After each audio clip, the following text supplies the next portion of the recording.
Pinarangalan ng Most Outstanding Kapampangan Awards o MOCA 2025 ang mga kabalen na nagpakita ng pambihirang galing sa kani-kanilang larangan bilang bahagi ng ika-454th founding anniversary ng Pampanga. Kabilang sa mga kinilala sina Marisa Fajardo sa aspeto ng edukasyon. Sa larangan naman ng sports, si Oliver Tumang. Si Lani Manaloto naman ang government service. Para sa aspeto ng entrepreneurship, si Engineer Joliver Mapiles. Sa kategorya naman ng musika, si Jose Irwin Nucum ang kinilala. Pagdating naman sa law enforcement, natatangi si Police Lieutenant Colonel Aris Gonzalez. Sa visual arts, Richard Gabriel.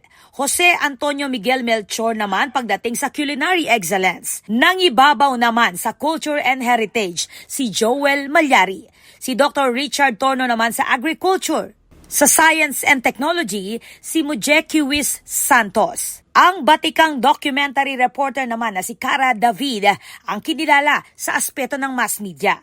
Si Attorney Aris Gulapa naman sa Judicial Service, John Roniel Canimo sa Youth Service. Pagdating sa public health, si Gerardo Legaspi. Si Architect Norman D. Canlas naman ang umani ng parangal pagdating sa architecture. At si Simplicio Umali Jr. naman ang nanaig sa business leadership. Pagdating naman sa medicine, kinilala si Dr. Maria Teresa Sanchez Tolosa. Sa larangan naman ng performing arts, nandito si Director Jason Pabalan. Pinarangalan din ang Band 94 Pandakaki para sa Institutional Performing Arts. Aguman Kalalangan Sulat Kapampangan para sa Institutional Culture and Heritage. At ang Minalin Development Foundation Incorporated para sa Institutional Social Services. Ganon din si Michael Manyo bilang Outstanding Kapampangan Overseas Filipino Workers. Layunin ng MOCA na kilalanin ng mga kapampangan na nagbibigay dangal sa lalawigan at nagsisilbing inspirasyon lalo na sa mga kabataang nais sundan ang kanilang yapak.